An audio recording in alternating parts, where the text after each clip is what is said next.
भारतीय सेना का जवान फौजी अपनी पत्नी के साथ अपने पुराने गांव घूमने आया था।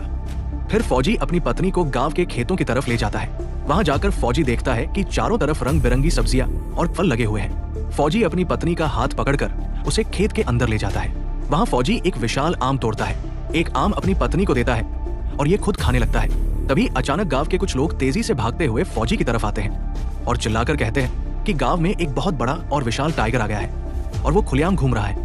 ये सुनकर फौजी अपनी पत्नी को गांव वालों के पास सुरक्षित बैठा देता है और खुद गांव के अंदर की ओर दौड़ने लगता है। लेकिन तभी वहीं पर टाइगर आ जाता है। टाइगर को देखकर फौजी की पत्नी और सभी गांव वाले डर जाते हैं। तभी फौजी अपनी पत्नी और सभी गांव वालों को पीछे की तरफ सुरक्षित कर देता है और खुद जाकर टाइगर के सामने खड़ा हो जाता है। टाइगर फौजी को देखकर घबराने लगता है और फौजी पर हमला करने की कोशिश करता है। फौजी टाइगर के पंजों को पकड़कर उससे बचने की कोशिश करता है, लेकिन तभी टाइगर उछलकर फौजी के चेहरे पर अपने पंजे मार देता है। फौजी बुरी तरह से घायल हो जाता है और जमीन पर गिरकर बेहोश हो जाता है। इसके बाद टाइगर गांव वालों की तरफ बढ़ने लगता है। तभी फौजी की पत्नी दौड़कर फौजी के पास आती है और उसे घायल अवस्था में उठाने लगती है।